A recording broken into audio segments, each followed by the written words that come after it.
자, 3장 부속장치 편입니다. 보일러의 부속장치는 이게 제2장에서 종류 및 특징에서 설명한 바 있죠. 보일러를 3대 구성 요소로 나눈다면 이게 무슨 말이냐면 보일러의 모든 장치, 보일러라고 하는 기계를 세 가지 요소로 쪼개본다면 물이 담겨져 있는 본체, 그리고 그 담겨져 있는 물을 데펴주는 가열장치, 즉 연소장치, 그리고 나머지는 전부 다 부속장치에 속합니다. 그래서 사실상 보일러에 달려있는, 부착이 되어 있는 부속장치의 대부분은 다 부속장치에 속한다. 이렇게 말할 수가 있어요. 전체 60문제 가운데에서 가장 출제 범위가 넓고 또 다양하고 모든 장치마다 빠짐없이 문제가 나오고, 이 부속장치를 공부할 때는 세 가지 또는 네 가지 아주 중요한 단계를 거쳐서 차근차근 정리하면서 공부해야 됩니다. 이 부속장치는 그냥 달려있는 게 아니에요. 분명히 보일러를 설치를 할 때 산업용에서는 이런 성능과 이런 안전을 위해서 이와 같은 기능을 하는 이런 장치를 규격을 어떤 것을, 또 위치는 어떻게, 또 형식은 어떻게 이렇게 부착을 하라라고 하는 설치 기준이 있어요. 설치 기준. 그리고 두 번째로는 이 부속장치가 성능이 좋으려면 어떤 특징을 지니고 있어야 된다라고 하는 구비 조건이 있어요. 구비 조건, 반드시 이런 점을 갖춰야 된다. 이런 것이 좋다라고 하는 거죠. 그 다음에 세 번째로는 그 장치는 한 가지만 있는 게 아니에요. 제조사가 하나만 있는 게 아니죠. 또는 형식 자체가 한 가지만 있는 게 아니에요. 가령 자동차가 굴러간다 그러면 굴러가는 방식이 고무 타이어만 끼워서 굴러가는 것은 아니죠. 움직이는 것 보면은 탱크 같은 경우는 궤도를 끼워서 움직이잖아요. 또는 고무 타이어를 끼워서 움직이는 것도 있고, 또는 심하면은 자기부상 열차처럼 레일 위를 갖다 달리는 것도 있죠. 이처럼 여러 가지 형식이 있는데 그걸 종류라고 합니다. 부속장치의 종류를 외워야 돼요. 이제 명칭이죠. 한마디로 이름을 외워야 되고요.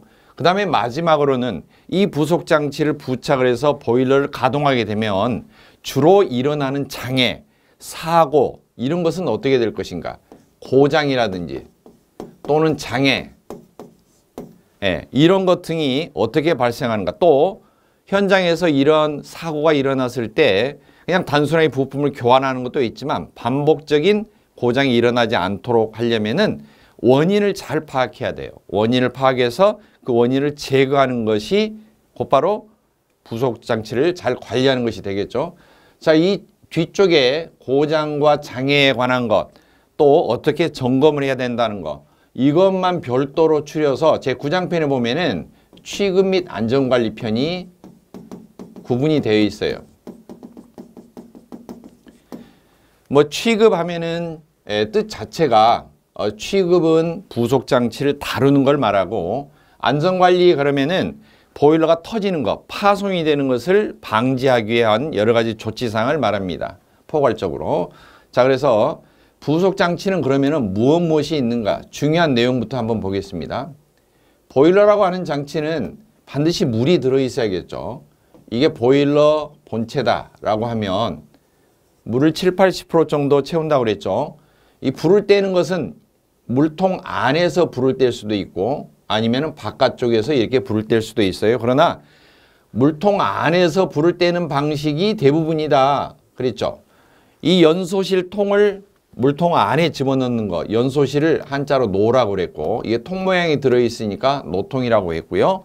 여기에 버너가 달려 있어서 불을 뗍니다. 이것만 연소장치에 해당되고, 그리고 물 담아져 있는 이 통을 본체라고 하고, 나머지는 전부 다 부속장치에 속한다 그렇게 말했어요. 일단 불을 떼면 증기가 나오겠죠. 지금 이렇게 나비 넥타이 모양으로 그림이 그려져 있는 거, 이렇게 실선에 중간에 나비 넥타이가 있는데, 실선으로 된 것은 뜻이, 의미가 배관이라는 뜻이에요. 모든 배관의 기호는 그냥 실선으로 표시합니다. 그리고 중간에 나비 넥타이처럼 이렇게 된 기호는 밸브입니다. 밸브, 열고 닫고 손잡이를 열고 닫고 해서 개폐를 시켜주는 밸브입니다. 밸브의 종류에 따라서 이 나비 넥타이에 뭐 점을 찍기도 하고 S자를 추가하기도 하고 이렇게 인출선을 넣어서 네모 박스로 해서 M 모터라고 표시하기도 하고 아무튼 기본 나비 넥타이 모양에다가 계속 기호를 추가해서 여러 가지 종류의 밸브를 표시합니다. 자, 이처럼 증기가 나오면은 사용처까지 이송을 해야겠죠. 그러면 물이 계속 이제 증기가 빠져나가면은 물이 줄어들게 될 겁니다. 그래서 가장 중요한 것 중에 하나가 첫째, 물을 집어넣는 장치입니다. 이게 급수예요. 급수장치죠. 그리고 증기를 사용처까지 보내주는 것, 송기장치입니다. 증기를 이송한다, 증기를 보내준다 하는 겁니다. 그 다음에 안전장치 넘어갑니다. 폐열회수 장치는 나머지 설명한 다음에 해도 늦지 않습니다. 안전장치는 보일러를 가동하면 속에 증기가 발생하게 되면 엄청 고압이 됩니다. 물론 보일러 최고 사용 압력에 따라서 그 정도의 압력에 맞춰서 사용을 해야 되는데 고압이 되면 여러 가지 상황에서 터질 위험이 있어요. 보일러가 어떤 원인이든 간에 파손이 되고 터지고 폭발하는 것을 방지해 주기 위한 것이 바로 안전장치입니다. 각각의 역할들이 다 다릅니다. 안전밸브, 화형검출기, 고저수위 경보기, 압력 제한기 이런 것들이 전부 다 독특한 역할들이 있습니다. 그 다음 보일러 본체는 강철로 주로 이루어져 있죠. 물론 재질이 주철로 된 것도 마찬가지입니다. 이 금속으로 되어 있는 것을 맨눈으로 봐서 그 속 내부의 상황을 알 수가 없어요. 온도가 어떻게 되는지, 압력이 얼마나 빵빵하게 올라갔는지, 뭐 기타 등등 물을 집어넣더라도 이 물이 공급되는 관 자체가 철로 되어 있기 때문에, 강관으로 되어 있기 때문에 속에 물이 얼마나 흘러가는지 또는 물의 온도가 어떻게 되는지 여러 가지 보일러 내부에서 이루어지는 모든 상황을 한눈으로 보면은 알 수 있도록 뭐 눈금을 통해서 또는 숫자를 통해서 보일러 취급자에게 표시를 해주는 것이죠. 그게 지시장치입니다.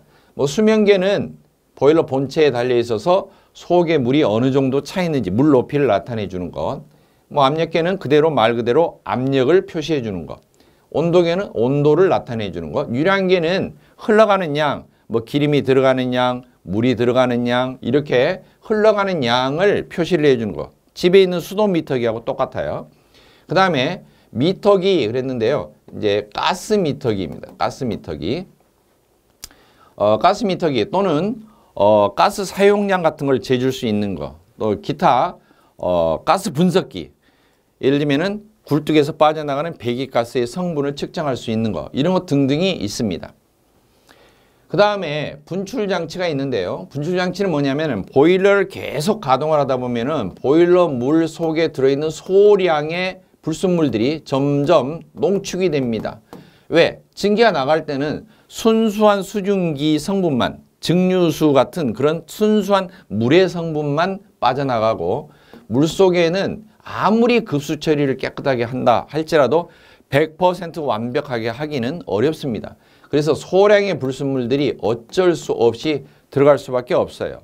그런 것들을 오래 가동하다 보면은 보일러의 물이 점점점 진해지는 겁니다. 찌개 국물 끓일 때 어떻게 돼요? 여러 가지 양념 넣고 재료 넣고 물 부을 때 탁한 물 넣는 게 아니라 깨끗한 물 넣고 끓여도 끓이면 끓일수록 국물이 진해지죠. 국물이 쫄죠. 그런 것처럼 보일러 물도 똑같습니다. 따라서 보일러 밑에 쪽에 주로 설치를 하고요. 뭐 보일러 수면에 설치하는 방법도 있고요. 보일러 밑에 쪽에 평상시에는 밸브를 꽉 닫아놨다가 필요할 때 밸브를 열어서 밑바닥에 고여있는 더러운 물, 농축된 물을 빼주는 겁니다. 그것을 분출장치다. 그렇게 말합니다. 분출장치. 분출은 이렇게 훅 하고 불어내는 건데 분출이라는 용어를 나중에 한번 더 응용하기 위해서 영어로도 한번 알아봐야 돼요. 분출은 영어로는 blow라고 합니다. blow. 그러니까 뭔가 이렇게 뿜어내는 거, 훅 불어서 뿜어내는 것, 그것을 blow라고 하는데 영어로 blow. 이 blow라고 하는데 밑바닥에서 이처럼 뿜어서 빼주는 거 그러면은 밑바닥이니까 밑에 쪽이니까 다운이라는 말을 덧붙여서 blow down이라고 그래요. 보일러 밑바닥에서 더러운 물 빼는 작업을 blow down 또는 물 밑에 쪽에서 분출을 한다고 그래서 물 숫자 아래 젖자 그래서 수저 분출이에요. 수저 분출이 무슨 숟가락 젓가락 분출한다는 소리가 아닙니다. 수저 분출. 자, 그다음 통풍 및 집진 장치는 보일러에 가열을 하기 위해서 계속 불을 떼고 있는데 불을 떼려면은 이 장에 설명한 바 있죠. 연료와 공기가 동시에 공급돼야 돼요. 이 연료를 공급하는 것을 별도로 연료 배관, 그 다음에 배관이 쭉 이어져 있는 그 개통, 이 뭔가 배관 속에 같은 유체가 흐르고 있어요. 그것을 그냥 배관 개통이라고도 하지만 영어로는 현장에서 라인 그렇게도 말해요. 라인. 라인은 선인데 왜 라인이라고 부를까? 어차피 설계도를 보면 설치 설계도를 보면은 그 모든 배관이 속에 물이 흐르든 증기가 흐르든 기름이 흐르든 가스가 흐르든 간에 이렇게 배관은 선 하나로 그릴 거예요. 이 선이 똑같이 이어져 있으면 그 속에는 같은 유체가 흐르는 것입니다. 그래서 이게 어차피 배관을 실선으로 표시하기 때문에 그냥 선으로 나타내니까 라인 이렇게 해서 연료 배관 또는 연료 라인 이렇게도 말합니다. 또 위에서 말했던 급수 장치처럼 물이 들어가는 전체 배관이 있다 그러면은 뭐 급수 라인 이렇게도 부릅니다. 자, 그리고 연료가 들어가면은 연료 배관이고 여기 나와 있는 두 번째 공기를 집어넣어야 되는데 공기를 집어넣으면은 불이 타고 난 다음에 굴뚝으로 이렇게 빠져나가겠죠. 배기가스가. 배기가스가 원활하게 빠져나가지 않으면은 연소실 속에 연기가 배기가스가 꽉 차서 연소실 입구 쪽으로 거꾸로 역류하게 되겠죠. 앞으로 대신 뿜어져 나옵니다. 그렇지 않기 위해서 뒤쪽으로 배기가스가 잘 배출이 돼야 되는데 공기를 집어넣으면서 배기가스를 뒤쪽으로 뽑아내는 즉 공기가 기체가 계속 한 통로를 향해서 흐르죠. 그것을 통풍장치라고 해요. 바람이 통한다. 바람 풍자입니다. 바람이 통한다. 바람을 공급한다. 공기를 공급한다. 그 다음에 집진장치는 무슨 뜻이냐면 배기가스를 마지막에 밖으로 배출하기 전에 배기가스 중에 더러운 성분이 있는 거 찌꺼기처럼 뭐 재가 날린다든지 그름 검댕이 날린다든지 이런 것이 날리면 안 돼요. 예, 바깥쪽에 가는 주택가가 있다 그러면은 그쪽으로 많이 이렇게 퍼져서 오염을 유발하겠죠. 따라서 그러한 불순물 성분을 재 같은 것을 모아주는 겁니다. 이 한자가 집이 모을 집자, 집합시킨다. 모을 집자. 진은 먼지를 말합니다. 재, 먼지, 진. 뭐 옛날 시조에 이런 거 있죠. 백골이 진토되어. 백골이 먼지처럼 되어서 먼지와 흙처럼 되어서 그런 시조 있잖아요. 그런 것처럼 진이 먼지 진자예요. 그래서 집진은 재를 또는 그름, 검댕 이런 것을 모아주는 장치. 어디로? 바깥으로 빠져나가지 않도록. 뭐 모은 것은 어떻게 하냐면은 나중에 통에 받아서 별도로 되면 뭐 쓰레기 분리수거 하는 것처럼 별도로 처리를 합니다. 그 재를 그냥 막 공기 중으로 퍼뜨리고 그런 게 아니고 그래서 그런 것은 재처리 장치라고 합니다. 자, 그 다음에 폐열 회수 장치는 뭐냐면은 폐열은 폐기시킨다라는 뜻이죠. 열을 폐기시킨다, 열이 버려진다. 쓰레기처럼 버려진다. 뭐 어떻게 열이 버려질까? 보일러라고 하는 것은 연료를 집어넣고 공기를 집어넣고 불을 떼면 거기에서 나오는 모든 열량을 물에서 흡수를 해서 증기로 발생되어서 사용처로 가야지 정상입니다. 그런데 여기에서 발생한 열을 그냥 굴뚝으로 이렇게 다 빠져나가도록 놔두면 아까운 기름, 가스 이런 연료를 떼가지고 다 버리는 것과 똑같아요. 기름가스는 누가 공짜로 줍니까? 아니죠. 다 뭐하고 연관돼 있어? 쩐이죠. 쩐. 돈이 날아가는 거예요. 따라서 이 굴도로 나가는 뜨거운 연기, 뜨거운 배기가스 그것을 그대로 버리는 게 아니라 그 열을 다시 한번 흡수를 해서 보일러에서 버려지는 열이 적도록 음식물 쓰레기 안 나가도록 이렇게 해주는 장치입니다. 굴도로 나가는 배기가스에 버려지는 열을 그냥 버릴 게 아니라 다시 한번 회수를 해서 보일러의 여러 가지 성능이나 효율 이런 것을 높여주기 위한 장치입니다. 물론 그런 장치가 있으면 효율은 좋아지겠죠. 왜? 많은 열을 흡수할 수가 있으니까. 버려지는 열이 그만큼 줄어드니까. 하지만 그만큼 연기가 나가는 통로에 여러 가지 장치들이 중간에 있다면은 어떻게 되겠어요? 연기 입장으로 볼 때는 통로에 방해물이 많이 있는 거겠죠. 제대로 그러니까 못 빠져나가겠죠. 연기가 빠져나가는 정도, 얼마나 세게 잘 빠져나가느냐 하는 것을 통풍력이라는 개념으로 말합니다. 그런데 이런 장치가 붙어 있으면 효율은 좋아질 망정 통풍력은 떨어집니다. 연기가 잘 못 빠져나가겠죠. 그렇다면 이런 장치가 붙어 있으면 어떻게 해야 될까? 이 통풍 장치가 중요한 역할을 해요. 바람을 집어넣고 그 다음에 빼주는 장치. 일반적으로 송풍기가 많이 사용되는데 이처럼 송풍기를 부착을 해서 강제로 밀어넣고 강제로 뽑아내고 해야 됩니다.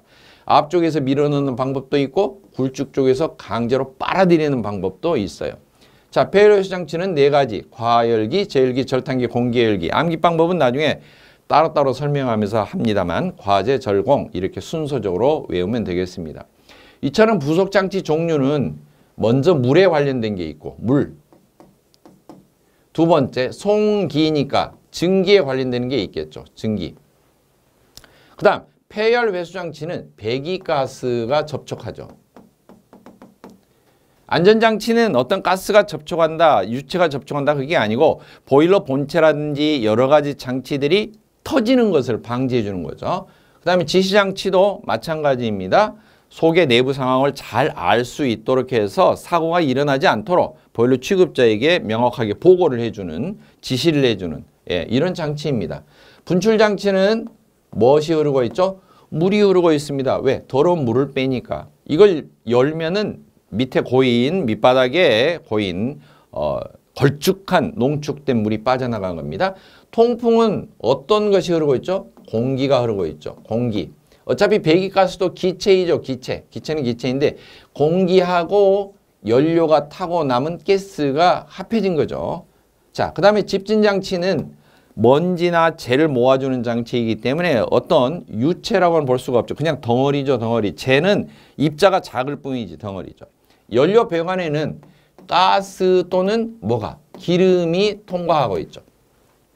그래서 보일러에 연결되어 있는 여러 가지 배관 계통, 그 라인에는 구분을 하면은 물이 흐르는 배관도 있고 스팀, 증기가 흐르는 배관도 있고 배기가스가 빠져나가는 그런 통로도 있고 마찬가지로 분출은 물이 흐르고 있죠. 그 다음에 통풍장치는 뭐예요? 공기, 순수한 공기, 바깥에서 유입된 공기가 들어가고 있고 그 다음에 연료 배관에는 가스를 사용하는 가스보일러는 가스가 흐르고 있고 기름 보일러는 뭐예요? 기름이 흐르고 있죠. 뭐 기름에서는 산업 현장에서는 가장 저렴하고 값싼 그런 연료를 사용합니다. 그게 이제 보통 중유를 사용하는데 중유 아니면은 경유나 등유나 이런 것은 너무나 비싸서 좀 효용성이 떨어져서 잘 사용하지 않고 가정용 같은 경우는 경유나 등유 보일러가 있습니다만 산업 현장에서는 경유나 등유를 사용하기에는 너무나 가격이 비싸요. 그리고 휘발유 같은 경우는 너무나 인화성이 강하기 때문에 뭐 영하 43도 밑에서도 인화점이 불씨만 있어도 바로 불이 붙는 그런 인화점이 너무 낮아서 폭발 위험성, 인화 위험성이 있기 때문에 휘발유는 사용하지 않습니다. 기름 종류에서는 대부분 산업 현장에서는 중유를 보통 많이 사용한다. 그렇게 생각하시면 됩니다. 중유에서도 가장 저급한 중유를 써요. 중유는 A급, B급, C급이 있는데 C급을 씁니다. C중유. 그리고 중유를 다른 말로 영어로 하면은 벙커 오일, 벙커유라고 하는데 벙커 오일, 벙커유가 A급, B급, C급이 있기 때문에 C급 중유를 사용하면 영어로 말하면 벙커 CU, 벙커 CU. 뭐 벙커 CU라고 이렇게 안 하고 빵카 CU 이렇게 해도 일부러 굴려서 이렇게 이야기하는데 정확하게는 벙커 CU 이렇게 불러주면 됩니다. 자, 처음에 이야기한 것처럼 부속장치를 공부할 때는 어떻게 한다? 먼저 법적인 설치 기준이에요. 설치 기준. 중요한 게. 공부하는 순서는 항상 이렇습니다. 어떤 장치가 나왔어. 그러면은 반드시 보일러를 설치할 때 이런 규격으로 이런 위치에 이런 것을 갖추도록 하라라고 기준이 정해져 있는 것이 있고 기준이 안 정해져 있는 게 있어요. 반드시 기준을 따라야 된다라고 하는 경우는 그만큼 보일러의 필수적이다라고 하는 겁니다. 뭐 가정용 보일러도 그렇고 산업용 보일러도 그렇고 그게 부착이 안 되어 있으면은 보일러라는 기계 자체가 아예 작동이 안 되는 것은 대부분 기준이 있고요.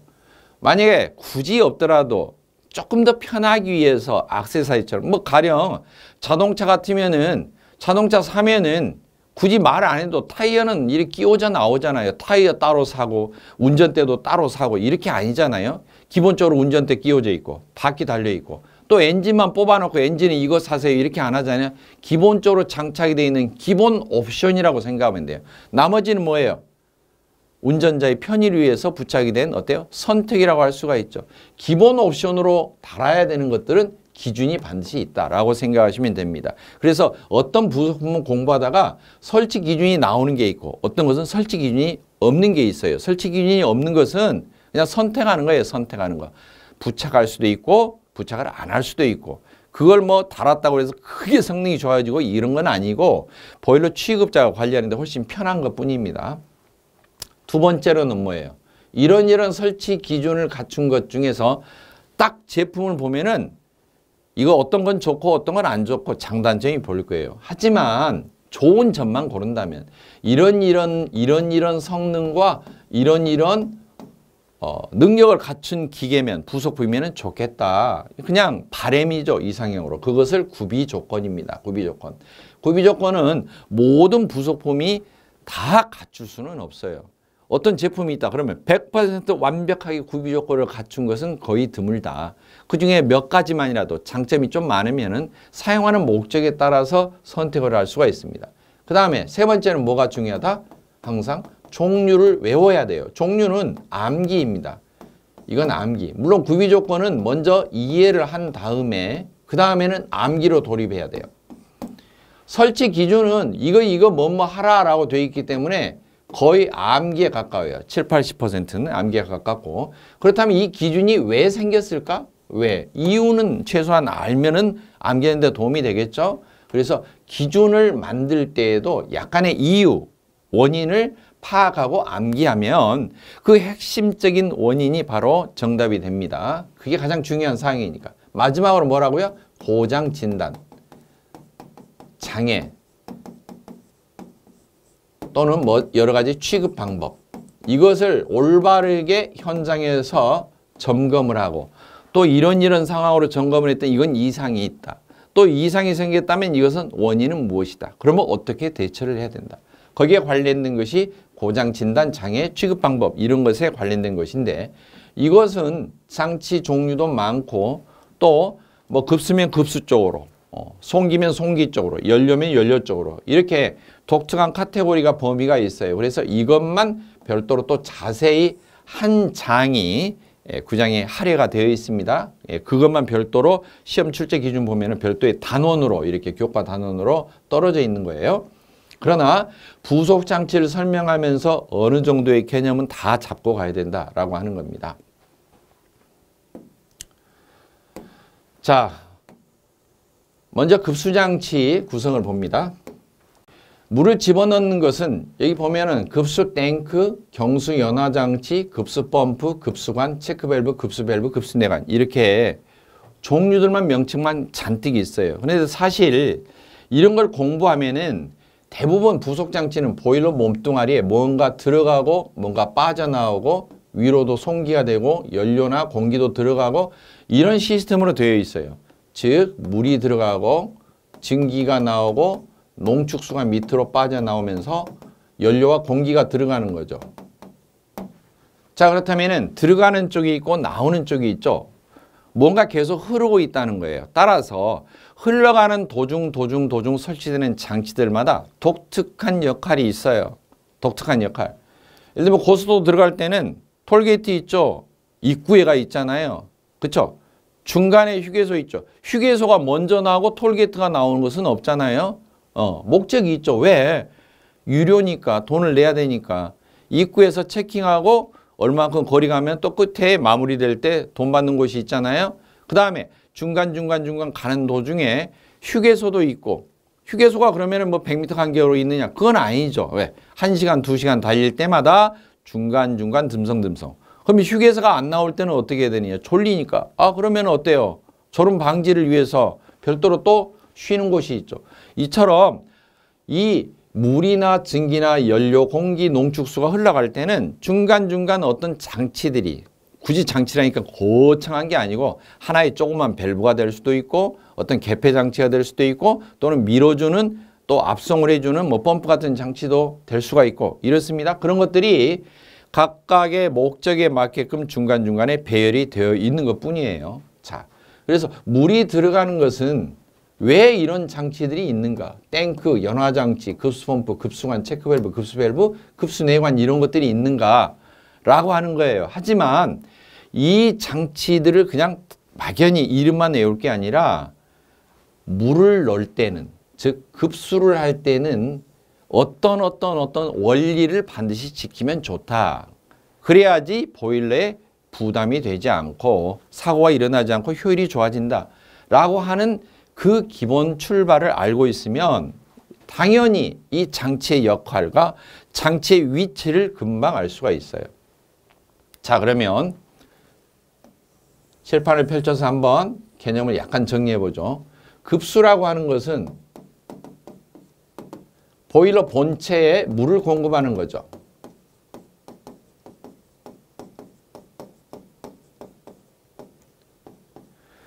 보일러 본체에 물을 넣어주는데 이걸 시도 때도 없이 물을 넣는 거 아니죠. 사람이 밥 먹을 때 어때요? 시도 때도 없이 하루 종일 24시간 먹고 있습니까? 그럼 중환자예요. 왜? 자기가 스스로 먹지 못하니까 링거 꼽아가지고 계속해서 수액을 넣는 경우죠. 보일러는 그렇지 않습니다. 물을 공급한다라고 하는 것은 물이 부족하지 않도록 일정한 물 높이를 유지해 주기 위해서 공급하는 거죠. 물을 공급하는 첫째 목적은 일정한 적정 수위 유지가 첫째 목적이죠. 적정 수위. 적정 수위 유지한다. 이 말은 무슨 말이냐? 수면계 얼마?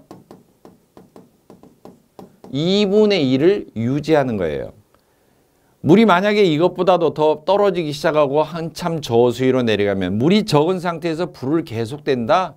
물론 사람은 눈으로 보는 순간 뇌가 판단해서 금방금방 조치가 됩니다만 기계는 그렇지가 않죠. 물 떨어지든지 말든지 그쪽하고 이쪽 버너하고 만약에 통신이 되지 않는다면 서로 소통이 되지 않는다면 불은 계속 버너에서 떼고 있는 거예요. 물 떨어지든지 말든지. 그걸 다 자동제를 통해서 조절을 해줘야겠죠. 물이 떨어지면 불 떼는 것도 조금 약하게. 그 다음에 물이 너무 많아지면 어때요? 더 세게. 그런데 물이 많다고 해서 무조건 불을 세게 태워야 될 그런 입장이냐? 그건 아니고. 왜? 증기를 사용하는 쪽에서 증기 그만 쓰겠다. 그만해라. 그런데 물은 많이 들어있다. 근데 버너는 또 무식하게 물 많이 들어있으면 무조건 불 세게 떼라고 그랬다. 그래서 버너가 세게 탈 수는 없지 않습니까? 모든 게 다 자동으로 조절이 돼야죠. 이처럼 적정 수위를 유지하는데 급수가 첫 번째 목적이라면은 이것을 이렇게 이야기하기도 하지만 같은 말로는 이렇게 이야기해요. 부족 없이 너무 지나치거나 부족한 감이 없이 상용 수위를 유지하도록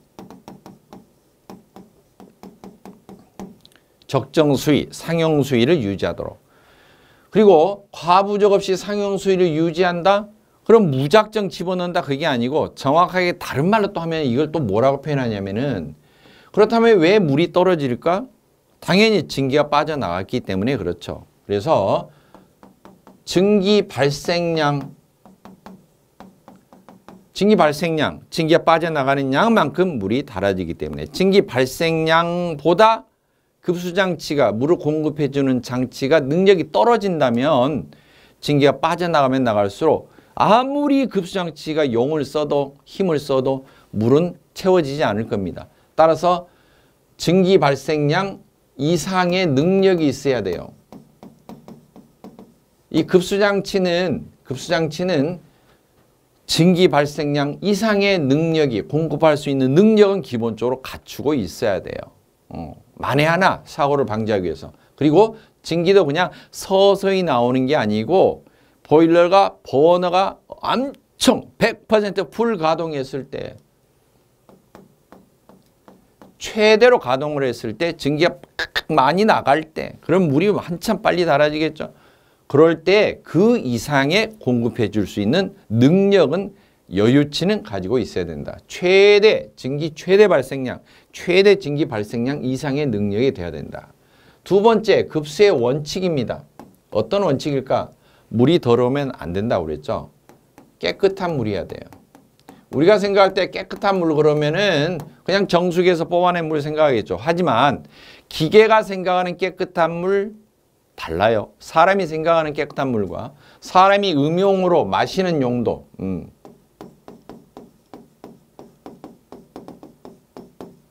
마시는 음용으로 사용하는 물과 공업용으로 사용하는 물은 다르다. 사람이 음용으로 사용하면 뭐예요? 불순물이 없기는 없는데 물속에 적정한 무기물질이 녹아있는 물이 사실 건강에 좋습니다. 따라서 순수하게 100% 물만 되어 있는 거 H2O 나머지 하나도 성분이 없어요. 완벽한 증류수는 어떠냐? 사람 몸에 그다지 좋지 않아요. 자, 산에 올라가면은 약수를 마시면은 계곡에서 나오는 깨끗한 물, 샘물에서 올라오는 약수를 마시면 건강에 좋다? 그것은 흙 속에 또 이런 물 속에 녹아내려서 여러 가지 무기물질, 금속 성분, 무기물질이 녹아있기 때문에 몸에 좋다. 그렇게 말합니다. 하지만 보일러한테는 어떤 물이 가장 좋은가? 그것마저도 있으면 안 돼요. 이 무기물질의 몇 가지 성분들은 보일러 안쪽, 통 안쪽에 강철판 안쪽에 눌러붙어서 물때가 되는 스케일이 되는 원인이 됩니다. 심각한 원인이 돼요. 스케일은 과열 사고를 유발한다 그랬죠. 열 흡수가 잘 안 되도록 해서 전열면의 표면만 달궈지는 그런 사고를 일으킨다. 2장에서 설명을 한 바 있습니다. 이 깨끗한 물은 따라서 원칙적으로는 뭐가 가장 좋다? 증류수가 가장 이상적이 그런 물입니다. 증류수가 이상적이에요. 그러나 증류수라고 하면 또 이게 이제 모순입니다. 증류수는 물을 끓여야지 나오는 거예요. 물을 끓이는 기계는 뭐예요? 보일러잖아요. 그럼 보일러에는 증류수가 좋대요. 그러면 어떻게 해야 돼요? 물을 먼저 끓여야지 증류수가 나오는데 그렇게 되기가 어렵잖아요. 이게 닭이 먼저냐 달걀이 먼저냐 이런 식인데 그러면은 증류수에 가깝게 이런 것들을 제거를 해줘야 돼요. 물에 보이지 않는 불순물. 흔히 말할 때 그 약수 같은 거 물을 마시면 좀 간간하다 이렇게 표현을 하는데 물의 무기물질, 소금 종류, 화학적으로 말하면 소금 종류 우리가 먹는 NaCl, 염화나트륨은 그냥 단순한 소금이 아니고 무기물질이 염류 형태로 녹아있는 그런 것이 들어있으면 안 돼요. 염류, 소금기가 있는 것을 완전히 제거를 해야 된다. 그리고 여러 가지 기타 불순물들 이런 것들을 제거를 해야 됩니다. 뭐 모래 같은 거 또는 흙탕물의 흙성분이라든지 또는 부유물 떠오르는 이런 것들 가라앉지 않고 이런 것들 물속에 또 콜로이드 상태로 이렇게 가라앉지는 않지만 이렇게 뿌옇게 있는 것들 등등 이런 것들을 전부 다 불순물을 제거를 하고 그리고 플러스 보일러는 철판이라고 그랬어요. 어차피 물은 속에서 OH 수산기이온과 그 다음에 수소이온이 붙어있는 결합된 형태로 H2O로 이렇게 됩니다. 화학적으로. 좀 복잡하면 이건 생략하고요. 아무튼 이렇게 생각해 봅시다. 물속에 뭔가 금속이 담겨져 있어요. 철판이. 그러면은 점점 그게 깨끗해지고 거울처럼 반짝반짝 빛이 나는가요? 아니죠. 그냥 생활 가운데서도 보면은 공기 중에 그냥 가만히 놔둬도 뻘겋게 녹이 쓰는데 물속에 있으면 더 빨리 녹슬잖아요. 녹슨다는 것은 부식이 된다는 거죠. 따라서 강철판 몸뚱아리가 본체가 부식이 되지 않도록 뭔가 조치를 취해줘야 돼요.